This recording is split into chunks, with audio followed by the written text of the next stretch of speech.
看国足的比赛心里没底，就还是想要着希望有奇迹的发生。3月25号，杭州大莲花体育场，18岁的小将王玉栋在世预赛亚洲区18强赛对阵澳大利亚的比赛中替补登场。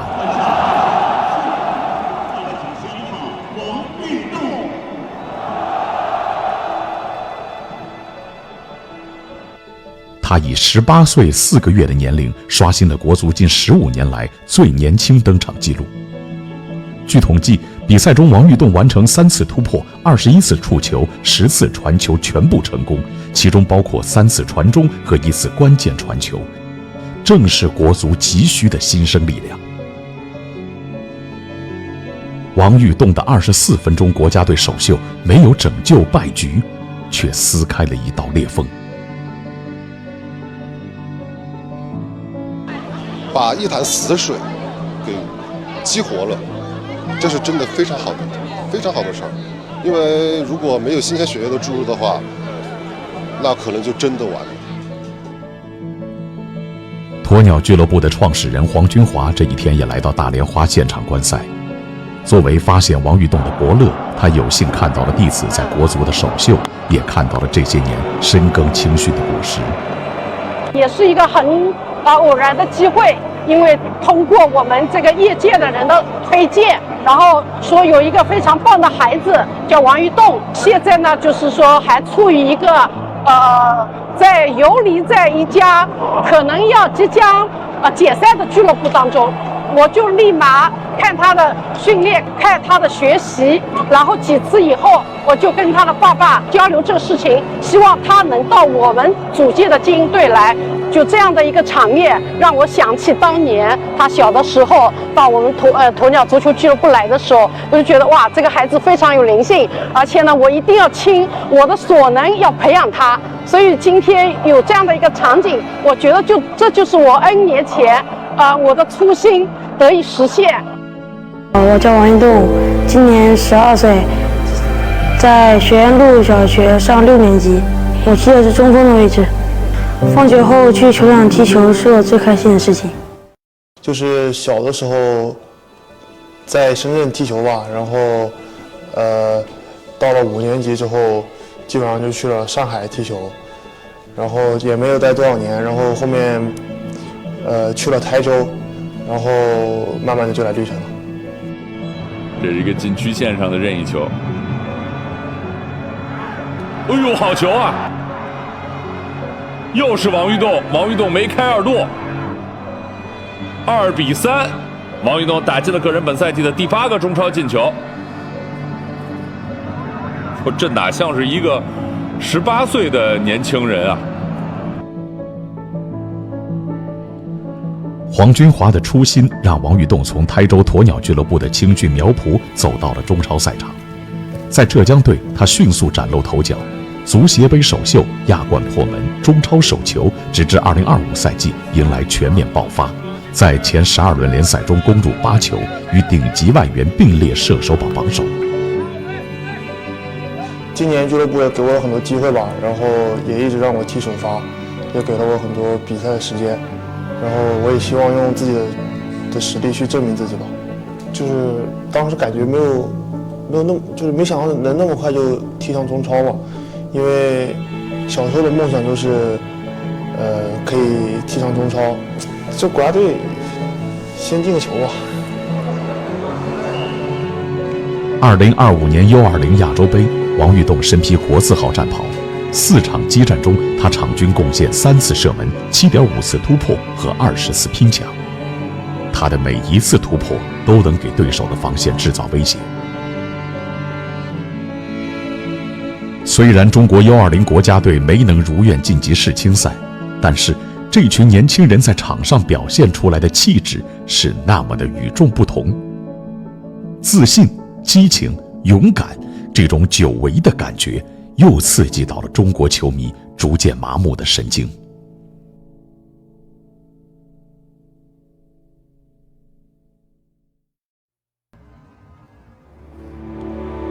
这里就是位于浙江台州的鸵鸟俱乐部。王玉栋入选国家队的喜报易拉宝就陈放在俱乐部的办公室内。没有资本加持，没有巨星效应，这家3线小城俱乐部一边抓训练，一边教做人，默默向上输送着青少年球员们。而他们的生存逻辑恰恰映射着中国足球最痛的觉醒：与其抱怨土壤贫瘠，不如自己向下扎根。我觉得最急迫的问题就是在解决这人才选拔上，选材更科学，更需要数据支撑。我觉得要科技赋能。第二个急迫要解决的，要快速提升我们这个教练员的水平，并不是会踢球就会教。第3件事情，建立合理的竞赛体系，这个竞赛体系在区县一级。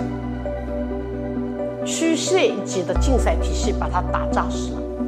那目前我们是跨4个省，然后8个城市在落地。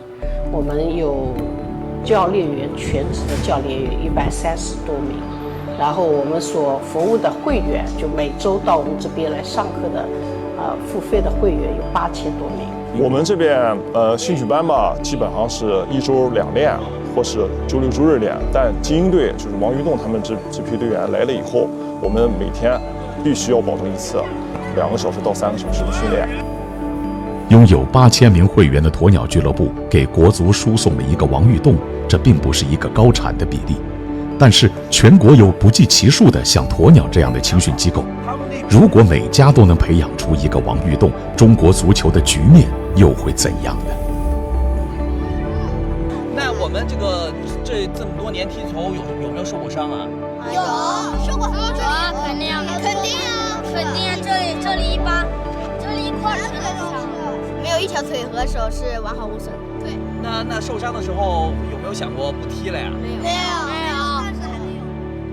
在家长看来，孩子们对于足球的热爱能让他们在未来的道路上走得更长远。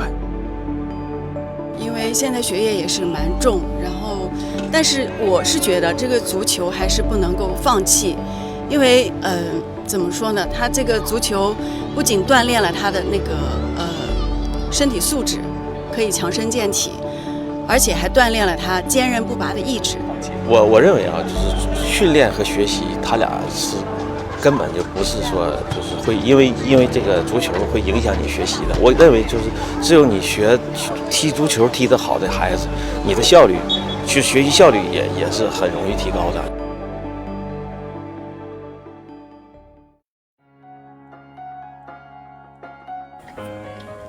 近年来，中国足球管理部门开始科学化地构建青训竞赛体系，一批批年轻球员通过优系列联赛崭露头角。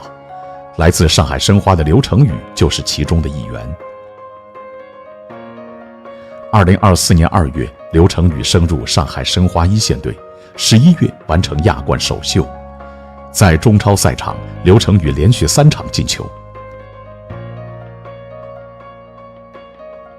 2025赛季，他成为继王玉栋后第2位连场进球的 U20 国青球员。今年2月，他首次入选中国男足成年国家队集训名单，并在6月5号对阵印尼队的生死战中完成国家队首秀。因为这也面临着一个人生转折点嘛，有些家长愿意把他们送去大学，因为这也算是一种赌博嘛。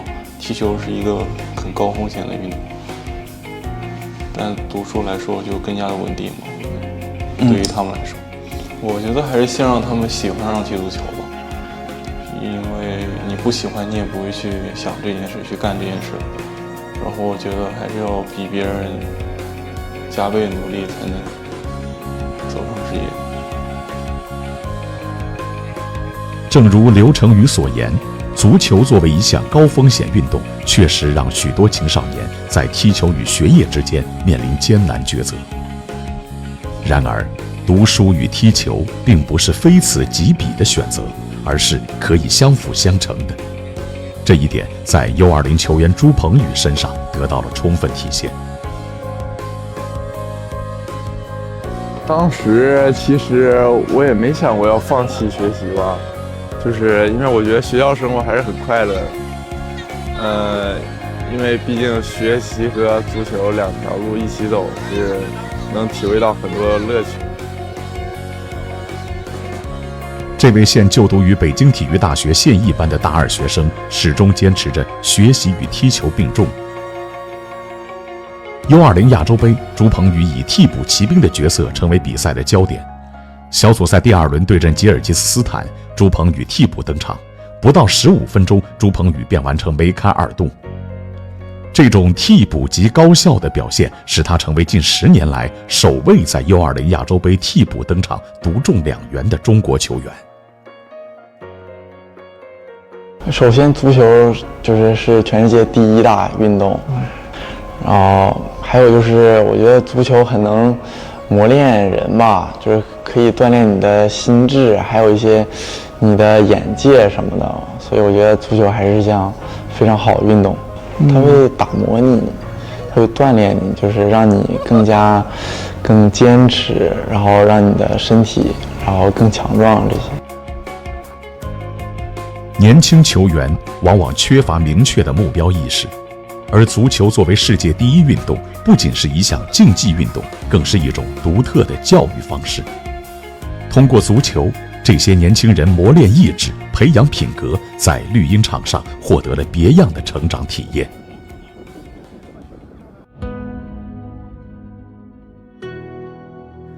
当王玉栋、刘成宇、朱鹏宇们开始扛起国字号战袍，当中超赛场不再迷信外援救命符，改变的信号已清晰可辨。这不是某个天才的灵光一现，而是一代人从青训废墟上重建的秩序。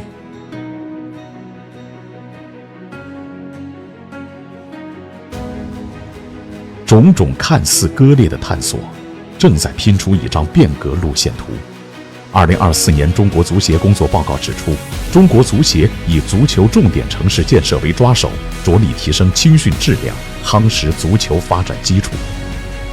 2024年，全国注册精英青少年球员数量为92979人，较2023年增长5520人，增长率为6.3%。青少年在册赛事1689个，较2023年增长1074个，增长率达175%。青少年比赛场次在册数量为43042场，同比提升128%。就是希望能让球迷们看见，通过我们这帮U20的队员，能让他们看见中国足球是有希望的。在世预赛中国队最后一场比赛里，王玉栋用一记点球绝杀，实现了自己国家队进球的愿望。这一刻，中国足球的褶皱里蹦出新鲜火焰。我们仍不知这场变革能否冲出现实的泥潭，或许仍将陷入轮回，但至少有人拒绝重复昨天的答案。